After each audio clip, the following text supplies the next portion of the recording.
360 देशांतर रेखा है टोटल। हमारी पृथ्वी जो है वह पश्चिम से पूरब की ओर घूम रही है। सबको पता है? पता है या नहीं है? क्या हमारी पृथ्वी ऐसी होगी, स्थिर होगी क्या? हमारी पृथ्वी ऐसे पश्चिम से पूरब की ओर लगातार घूम रही है। घूम रही है कि नहीं घूम रही है ना? इस प्रकार से पूरा घूम रहा है। तो जब घूमता है हमारी पृथ्वी, जब पूरी घूम रही है, इसका मतलब ये हुआ 360 जो देशांतर रेखा मैंने जो कहा है, वो प्रत्येक 360 देशांतर रेखा में सूरज की रोशनी एक बार तो पड़ती ही पड़ती होगी। समझ रहे हो कि नहीं समझ रहे हो बात? समझ रहे हो ना? हमारी पृथ्वी पश्चिम से पूरब की ओर घूम रही है ना इस प्रकार से, तो जाहिर सी बात है हर देशांतर रेखा पर सूरज की रोशनी तो एक बार आती ही होगी। आ रही होगी कि नहीं आ रही होगी? मान लो ये हमारा सूरज है ना, ये सूरज है, सूरज की रोशनी इधर है, ये हमारा ग्लोब पृथ्वी है, ठीक है, सूरज थोड़ा छोटा हो गया, ये हमारी पृथ्वी है। इस प्रकार से 360 देशांतर रेखाएं हैं, ऐसा करके 360 टोटल देशांतर रेखा। तो सूरज की रोशनी हर देशांतर रेखा में एक बार तो पड़ती ही पड़ती होगी, है ना? अब ये घूम रही है तो अभी यहाँ पर पड़ेगा, उसके थोड़ा देर बाद अब घूमते घूमते हर देशांतर रेखा में सूरज की रोशनी एक बार पड़ेगा ही पड़ेगा। हमारी पृथ्वी घूर्णन गति जब करती है तो एक राउंड लगाने में उसको कितना समय लगता है? 24 घंटे। 24 घंटे। इसका मतलब क्या हुआ? 360 देशांतर रेखाओं को पार करने के लिए सूरज को, या 360 देशांतर रेखाओं में सूरज की रोशनी जो है वह एक बार आने के लिए 24 घंटे का समय लेती है।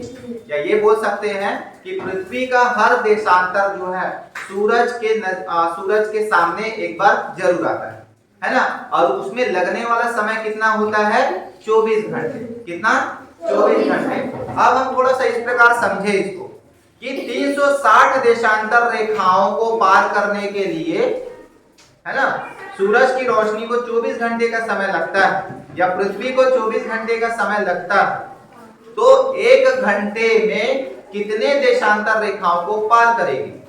ठीक है, 360 देशांतर रेखाओं को पार करने के लिए 24 घंटे का समय लगता है कि नहीं? तो एक घंटे में कितने देशांतर रेखा को पार करेगी? तो थोड़ा सा कैलकुलेशन करेंगे इसके लिए, ठीक है? कैलकुलेशन के लिए मैं किसी बच्चे का हेल्प लूंगा। कोई भी बच्चा आएगा और ये गणितीय जो प्रक्रिया है उसको थोड़ा सा समझेंगे, ठीक है?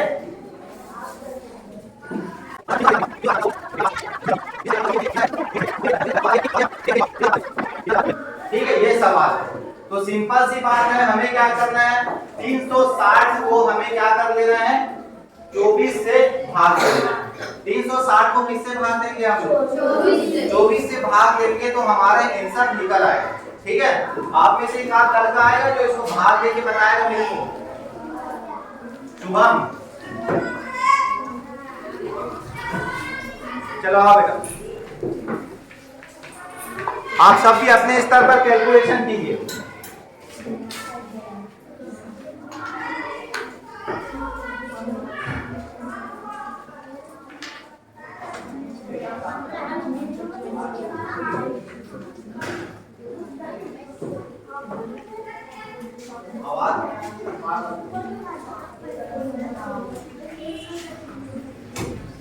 हमारे बीच में रिजल्ट आ गया कि एक घंटे में सूरज जो है वह 15 देशांतर को पार करती है। कितने देशांतर को? 15 देशांतर को पार करती है। इतना समझ में आ गया? ठीक है, चलिए ताली बजाइए शुभम की। ठीक है, अब थोड़ा सा ये कैलकुलेशन रखना, अगर मान के चलिए तो हो गया आपका 15 देशांतर, एक घंटे में 15 देशांतर पार करती है, ठीक है? ये आपका शून्य देशांतर हुआ जिसको हमने ग्रीनविच नामक जगह से लिया है, मैंने जो आपको बताया था, ठीक है? तो इसको प्रधान देशांतर रेखा माना। ये आपका हो गया पूर्व और ये आपका क्या हुआ? पश्चिम हो गया। याद रखना पश्चिम हुआ ना। अब इधर आपका 15 देशांतर खींच लेते हैं, टोटल एक साइड में 180 इधर हो जाएगा, 180 इधर होगा, और यहाँ पर कितना होगा? 180। उसमें से एक घटा दूंगा बेटा, 179। एक साइड में 180 होगा, एक साइड में 179, क्योंकि शून्य को भी तो हम एक देशांतर मानेंगे ना, तो एक देशांतर तो ऑटोमेटिक हो ही गया है आपने। तो इधर 179 और इधर 180, इसको मिलाने पर क्या हो जाएगा? ये भी 180 हो जाएगा। 180 पश्चिम साइड में और 180 पूरब साइड में। 180 पश्चिम और 180 पूरब। टोटल कितना हो गया? 360 देशांतर को पार करने के लिए सूरज की रोशनी को 24 घंटे का समय लगता है। तो 1 घंटे में सूरज की रोशनी कितने देशांतर को पार करेगी? 15 देशांतर। अब हम ये जानेंगे कि 15 देशांतर को पार करने के लिए सूरज की रोशनी को 1 घंटा का समय लगता है। तो 1 देशांतर को पार करने के लिए सूरज की रोशनी को कितना समय लगेगा? ठीक है, तो बिल्कुल कैलकुलेशन करते हैं बेटा। शुभम अभी और हाथ उठा रहा है। ये आप सबके लिए एकदम छोटा सा स्किल है। ठीक है, जब अच्छा बताओ 1 घंटे में कितना मिनट होता है?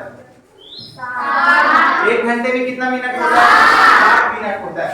60 मिनट होता है ना। 60 मिनट में सूरज की रोशनी जो है वो 15 देशांतर को पार कर लेती है।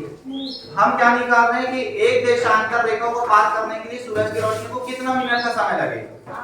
ठीक है, तो जिस प्रकार से हमने इसको भाग दिया था 360 को 24 से भाग दिया था, इसी प्रकार से 60 को हम किससे भाग देंगे?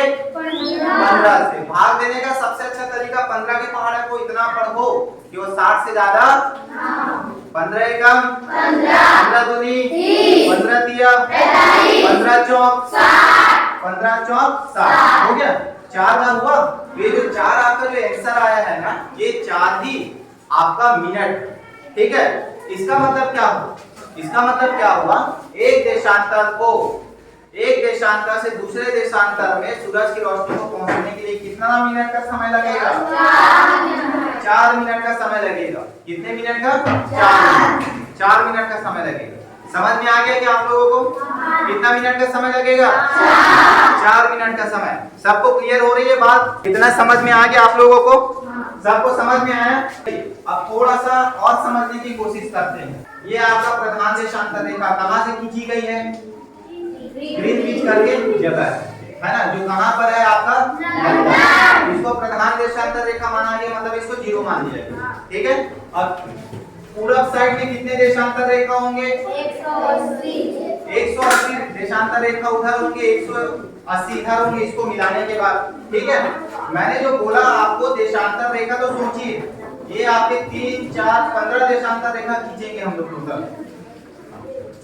कितने देशांतर रेखा हो गए? 1 2 3 4 5 6 7 8 9 10 11 12 13 14 और 15। अब थोड़ा सोचिए बेटा, आपको थोड़ा सा देखना। मैंने क्या कहा? एक देशांतर से दूसरे देशांतर रेखा में समय लगता है 4 मिनट का। कितने मिनट का? 4 मिनट। और इससे पहले जस्ट हम लोगों ने क्या थोड़ा देखा था कि 15 देशांतर को पार करने के लिए 1 घंटे का समय लगता है। 1 घंटा मतलब 60 मिनट। कितना मिनट? 60 मिनट। थोड़ा समझिए, ये आपका प्रधान देशांतर रेखा होगा। ठीक है, यहाँ बज रहे हैं 0। अब सूरज की रोशनी जो है एक देशांतर से दूसरे देशांतर को पार करने के लिए कितना मिनट का समय लेती है? 4। सब थोड़ा समझो बेटा। ठीक है, यहाँ पर 4 मिनट हो गए। दूसरे देशांतर में कितना हो? 8। कितना? 8 मिनट।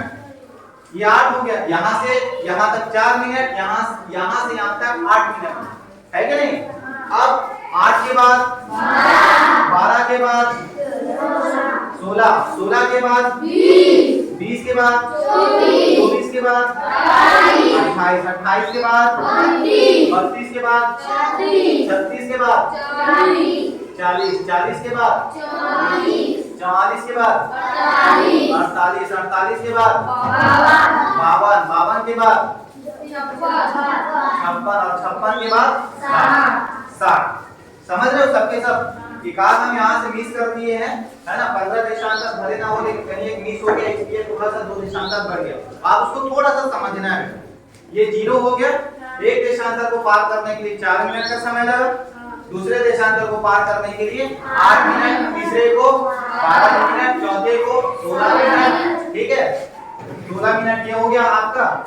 और उसके बाद 20 मिनट, 20 के बाद 24 मिनट, मतलब 4 बढ़ रहा है ना। और 15 देशांतर के बाद हम देखते हैं तो टोटल कितना हो गया है 60 मिनट। 60 मिनट मतलब 1 घंटा। एक देशांतर में 4 मिनट, दूसरे में 8 मिनट, इस प्रकार से 15 देशांतर में कितना मिनट 60 मिनट बराबर 1 घंटा। यही तो हम पढ़े थे ना, 1 घंटे में सूरज की रोशनी 15 देशांतर रेखाओं को क्या कर लेती है, पार कर लेती है। इतना समझ में आ गया। अब एक चीज और मैं आप लोगों को पूछना चाहूंगा, उसके बाद बताना चाहूंगा।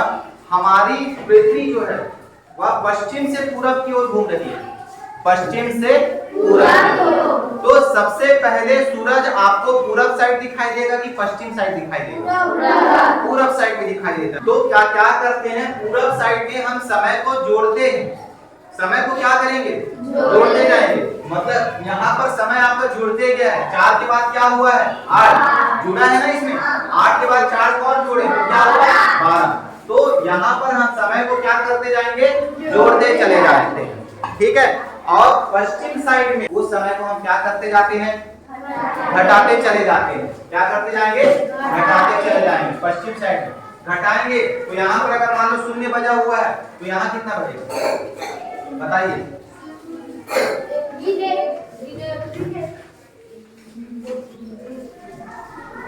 तो ज्यादा ही लंबा लंबा हो गया। यहाँ पर कितना बजेगा, ऋण 1। कहाँ से ऋण 1 बजे, चलो ठीक है, थोड़ा दूसरे तरीके से समझाते हैं। रात के 12 बज रहे हैं, रात के 12 तो कितना बजेगा 11:56। वेरी गुड, 11:56 यहाँ पर होगा, ठीक है। इस देशांतर पर और आते हैं, ये वाले देशांतर, यहाँ क्या होगा 11 बज के,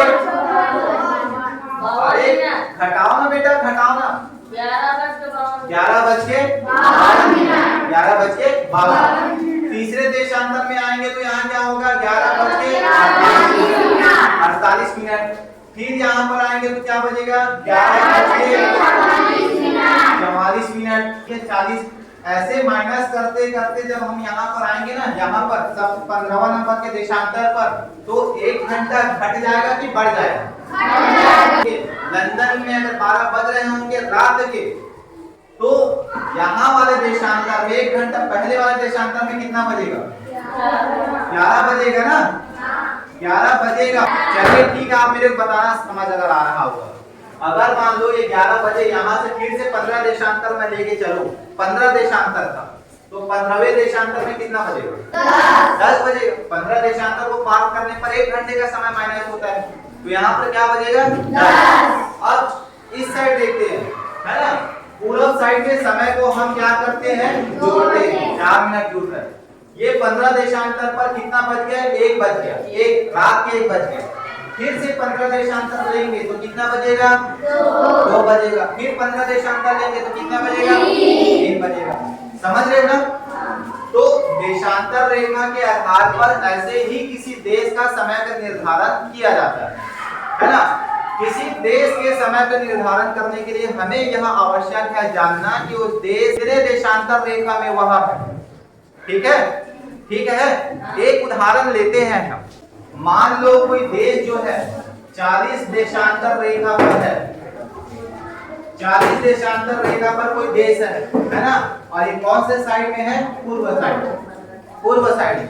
ठीक है, तो ये 40 देशांतर रेखा वाला जो देश है वहां पर टाइम क्या हो रहा होगा, क्या टाइम हो रहा होगा। तो 40 को हम क्या करेंगे, 40 को हम गुणा कर देंगे 4। 4 क्यों है पता है आप लोगों को, क्या है ये 4 क्या है, मिनट। Good, 4 minute. तो 4 को जब मैं 40 को 4 से जब मैं गुणा करता हूँ तो इसका आंसर क्या है, क्या आएगा 4 एकम 4, 4 दूनी 8, 4 के 12, 4 चौक 16, और ये शून्य भी है, तो ये आपका क्या आ जाएगा 160। क्या है ये, मिनट है ना, क्या है ये मिनट, क्योंकि हमने 4 मिनट से उसको गुणा किया है, तो जो भी आंसर आएगा वो किसमें आएगा, मिनट। ठीक है, अब 160 मिनट है, उसको हमें घंटे में बदलना है कि कितना घंटे आगे होगा या कितने घंटे पीछे होगा। तो हम क्या करेंगे, इसको 60 से भाग दे देंगे। यहाँ पर थोड़ा सा दिक्कत हो रहा है ना, भाग निकालने में। तो हमें इतना तो पता चल गया, ये जो आपका आंसर आया है, ये आंसर आपका क्या है 2 घंटा है। क्या है ये 2 घंटा है ना, 2 घंटा मतलब 2 बज चुका है, 2 घंटे आगे लंदन के टाइम से 2 घंटे आगे। लेकिन ये पूरा आंसर नहीं आया है, पूरा आंसर आया क्या नहीं आया, हमने निकाला 2।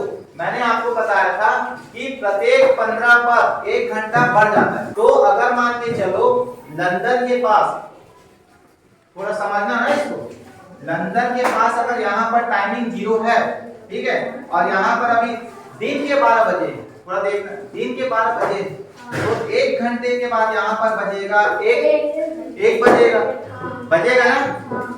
यहाँ से यहाँ तक टोटल 15 देशांतर रेखा और है ना, मैं 1 घंटे की बात कर रहा हूँ, 15 देशांतर में 1 घंटा बढ़ा हुआ है। अब मैंने क्या कहा 16 है, ये 160 है ना। तो अब यहाँ पर फिर से देखो एक और देशांतर हो गया, तो यहाँ पर कितना बजेगा 2 बजेगा। 2 घंटे का अंतर है या नहीं है, ये 2 घंटे का अंतर यहाँ पर आपको दिखाई दे रहा है। लेकिन ये पूरी तरह से कैलकुलेशन नहीं हुआ है, केवल हमें 2 घंटा मिला हुआ है। कितना घंटा मिला हुआ है 2 घंटे। कितना घंटा मिला हुआ है 2 घंटे। 60 घंटे प्लस 60 मिनट प्लस 60 मिनट बराबर 120 मिनट। और बचा ये कितना है 60, तो यहाँ पर कितना बचा हुआ है 40 बचा हुआ है कि नहीं बचा हुआ है ना, 40 यहाँ पर आपका बचा हुआ है, 40 बचा हुआ है कि नहीं, 40 बचा है ना। तो एक देशांतर रेखा को पार करने का 1 घंटे में कितना देशांतर रेखा पार करता है 15 देशांतर। तो 15 और 15 कितना हुआ आपका 30 हुआ, ठीक है। अब एक 40 में अगर हम 30 घटा देते तो कितना बचता है 10 बचा है ना। तो हम यहाँ पर 10 देशांतर रेखा और खींच देंगे, ठीक है। 2 घंटा हमें इतना समझ में आ गया। अब हमें ये 10 देशांतर को फिर से हमें देखना है, 10 देशांतर, क्योंकि आपका कितना बचा हुआ है आंसर, यहाँ पर कितना बचा हुआ 10। तो